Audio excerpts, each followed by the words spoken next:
আমরা পরিশ্রম করতে রাজি, আমরা আমাদের যতটুকু আছে আমাদের জেনারেশন, আমাদের পরবর্তী জেনারেশনকে সেই শপথ করাতে রাজি, যদি আমরা 2040-এ এই দেশকে আমাদের কন্ট্রিবিউশনে ওই লেভেলে নিতে চাই। আমি বিশ্বাস করি সরকারের সেই এই আন্তরিকতা আছে।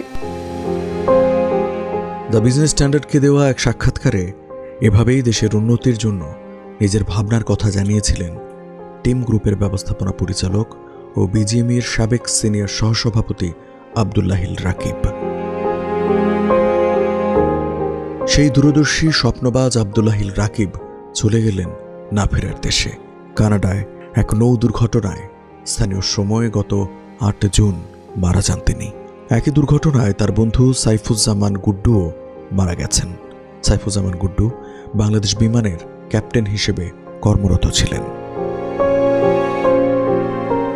ডেনিম এক্সপার্টের অতিরিক্ত ব্যবস্থাপনা পরিচালক ও সাবেক বিজিএমইএ পরিচালক মহিউদ্দিন রুবেল 9 জুন সকাল 7টায় আব্দুল্লাহিল রাকিবের মৃত্যুর বিষয়টি নিশ্চিত করেছেন।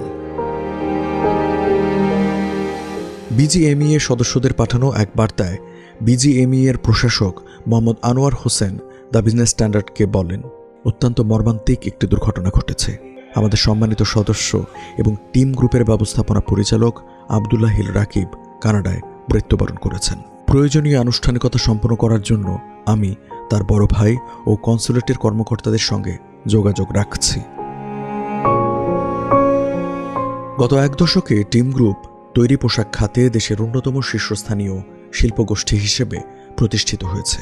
গ্রুপটির 6টি পোশাক ও ব্যাকওয়ার্ড লিঙ্কেজ কারখানা রয়েছে: Brothers Fashion Limited, 4A yarn dyeing limited, Gramtech limited, South End Sweaters, Mars Street limited ও সিবিএম লিমিটেড।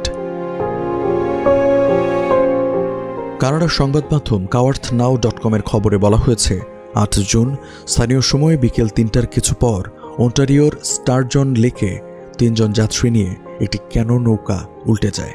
তাদের মধ্যে একজন সাঁতরে তীরে ফিরতে সক্ষম হলেও আব্দুল্লাহিল রাকিব ও সাইফুজ্জামান পানিতে ডুবে মারা যান। স্থানীয় পুলিশ জানিয়েছে, নিহতদের কেউ লাইফ জ্যাকেট পরা ছিলেন না। রাকিব বিজিএমইএর পরিচালক হিসেবে 2013 থেকে 2015 ও 2015 থেকে 2017 এই 2 মেয়াদে দায়িত্ব পালন করেন।